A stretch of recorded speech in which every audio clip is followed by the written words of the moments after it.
राधे राधे सभी को। जय माता दी। कैसे हैं आप सभी? आई होप अच्छे होंगे। मैं भी बहुत अच्छी हूँ। स्वागत है आप लोगों का मेरे चैनल पर फिर से एक बार। आज हम माता गणगौर जी के व्रत के बारे में बात करेंगे। उनकी पूजन विधि क्या है, कथा क्या है और उजमन कैसे करना चाहिए। तो आइए जान लेते हैं। पहले तो ये व्रत चैत्र के शुक्ल पक्ष की तृतीया को करा जाता है। नवरात्रि जो होते हैं शरद वाले, उसका जो तीसरा दिन पड़ता है ना, तृतीया को किया जाता है। इसी दिन सुहागिन स्त्रियां व्रत रखती हैं। कहा जाता है कि इसी दिन भगवान शंकर ने अपनी अर्धांगिनी पार्वती को तथा पार्वती ने तमाम स्त्रियों को सौभाग्य का वर दिया था। इसकी पूजन विधि क्या है? पूजन के समय रेणुका की गौर माता बना लें और उस पर चूड़ी, महावर, सिंदूर चढ़ाने का विशेष फल होता है।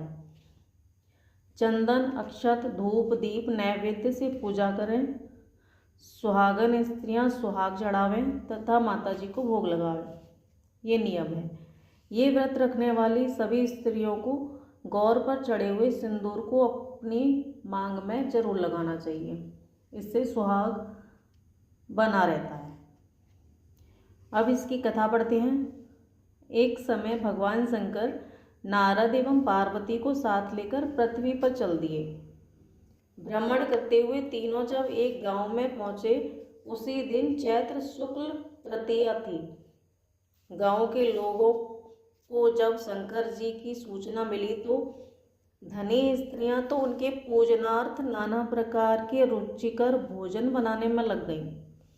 इसी कारण से उन कुलवंत स्त्रियों को आने में काफ़ी देर हो गई। दूसरी ओर निर्धन स्त्रियां जैसी बैठी थीं वैसे ही थाल में हल्दी, चावल, अक्षत, जल लेकर शिव पार्वती की पूजा करने के लिए चल दी। अपार श्रद्धा भक्ति में निमग्न उन स्त्रियों को पार्वती ने पहचाना तथा उनकी भक्ति रूपी वस्तुओं को स्वीकार कर उन सबके ऊपर सुहाग रूपी हरिद्रा कहते हैं हल्दी को उनके ऊपर छिड़क दिया। इस प्रकार मातेश्वरी गौरी से आशीर्वाद तथा मंगल कामनाएं प्राप्त करके वे औरतें अपने अपने घर को चली गईं। इसके बाद में कुलवंत स्त्रियां 16 श्रृंगार करके 56 भोग लेकर के सोने के थालों में सजा करके आईं। तब भगवान शंकर ने शंका व्यक्त करते हुए कहा कि हे पार्वती जी, तुमने तमाम सुहाग प्रसाद तो साधारण स्त्रियों में बांट दिया, अब इन सबको क्या दोगी? पार्वती जी ने कहा कि आप इसकी चिंता छोड़ दें प्रभु। उन्हें ऊपरी पदार्थों से निर्मित रस दिया है, इसलिए उनका सुहाग धोती से रहेगा, परंतु इन लोगों का मैं अपनी उंगली चीरकर रक्त सुहाग रस दूंगी, जो यह मेरे समान ही सौभाग्यशाली बन जाएंगी। जब कुलीन स्त्रियां शिव पार्वती का पूजन कर चुकी तो देवी पार्वती ने अपनी उंगली चीरकर उसके रक्त को उनके ऊपर छिड़क दिया और कहा कि तुम सब वस्त्राभूषणों का परित्याग कर माया मोह से रहित तथा तन मन धन से पति की सेवा करना, तुम्हें अखंड सौभाग्य की प्राप्ति होगी। भवानी का ये आशीर्वचन सुनकर तथा प्रणाम करके कुलीन स्त्रियां भी अपने अपने घर को लौट आईं तथा पतिपरायण बन गईं। छिड़का खून जिसके ऊपर जैसा पड़ा उसने वैसा ही सुहाग प्राप्त किया। इसके पश्चात पार्वती जी ने पति की आज्ञा से नदी में जाकर के स्नान किया, बालू का महादेव बना करके पूजन किया, भोग लगाया तथा प्रदक्षिणा करके 2 कणों का प्रसाद खाकर पार्वती ने मस्तक पर टीका लगाया। उसी समय पार्थिव लिंग से शिवजी प्रकट हुए तथा पार्वती को वरदान दिया, आज के दिन जो स्त्री मेरा पूजन तथा तुम्हारा व्रत करेगी उसके पति चिरंजीवी रहेंगे तथा अंत में उन्हें मोक्ष मिलेगा। भगवान शिव ये वरदान देकर के अंतर्ध्यान हो गए। उसके बाद पार्वती जी नदी के तट से चलकर उस स्थान पर आईं जहाँ पर पतिदेव तथा ऋषि नारद जी को छोड़ करके गई थी। अतएव शिव ने विलंब का कारण पूछा तो इस पर पार्वती ने उत्तर दिया कि मेरे भाई भावज नदी के किनारे मिल गए थे। उन्होंने मुझसे दूध भात खाने तथा ठहरने का आग्रह किया। इसी कारण से हे नाथ, मुझे आने में थोड़ी सी देर हो गई। ऐसा सुनकर अंतर्यामी भगवान शंकर स्वयं दूध भात खाने के लिए चल दिए। पार्वती जी ने जब समझा कि ढोल का पोल खुल जाएगा, मतलब कि वो चुपचाप पूजा करके आई हैं और उनके पता चल जाएगा, तो वे अधीर होकर पति से प्रार्थना करने लगी। शंकर के पीछे पीछे चलती पार्वती ने जब नदी की ओर अवलोकन किया कि एक सुंदर माया का महल दिखाई दिया, जिसमें शिवजी के साले तथा सलेज विद्यमान थे। ये लोग जब वहां पहुंचे तो उन लोगों ने स्वागत और सत्कार किया। 2 दिन तक तीनों ने उनका आतिथ्य ग्रहण किया। तीसरे दिन सुबह भगवान शिव ने पार्वती जी से चलने के लिए आग्रह किया तो उन्होंने ठुकरा दिया। इससे देवी काफी कुपित हुई तथा अकेली ही चल पड़ी। मजबूर होकर महादेवी को उनका अनुसरण करना पड़ा। नारद भी साथ में थे। तीनों व्यक्ति चलते चलते काफी दूर निकल आए।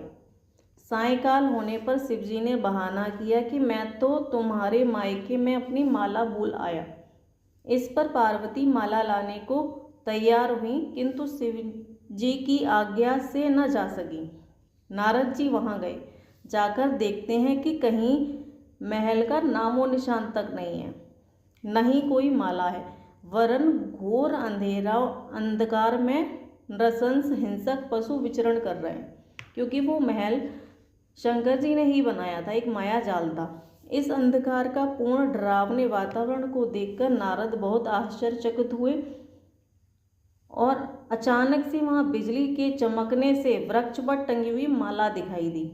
लेकर महामुनि यथातुर अवस्था में शीघ्र ही शिव के पास आए और अपनी विपत्ति का वर्णन करके सुनाया। इस प्रसंग को सुनकर हंसते हुए शिव ने नारद से उसका आदिमूल कारण बताया। हे मुनि, आपने जो कुछ भी दृश्य देखा वह पार्वती की अनोखी माया का प्रतिफल है।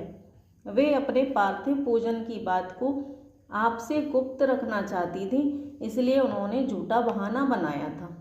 फिर उसे सत्य करने के लिए उन्होंने अपने पतिव्रत धर्म की शक्ति से झूठे महल की रचना की, परंतु सच्चाई के लिए ही मैंने माला लाने के लिए तुम्हें दोबारा उस स्थान पर भेजा था। ऐसा जानकर महर्षि नारद ने माता पार्वती के पतिव्रत प्रभाव से उत्पन्न घटना की मुक्त कंठ से प्रशंसा की।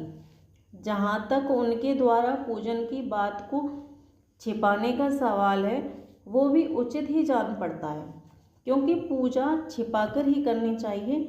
मेरा यह आशीर्वचन है कि जो स्त्रियां इस दिन व्रत को गुप्त रूप से पति का पूजन कार्य संपादित करेंगी, उनकी समस्त मनोकामनाओं की पूर्ति होगी तथा उनके पति भी चिरंजीवी होंगे, क्योंकि पार्वती जी ने इस व्रत को छिपा करके किया था।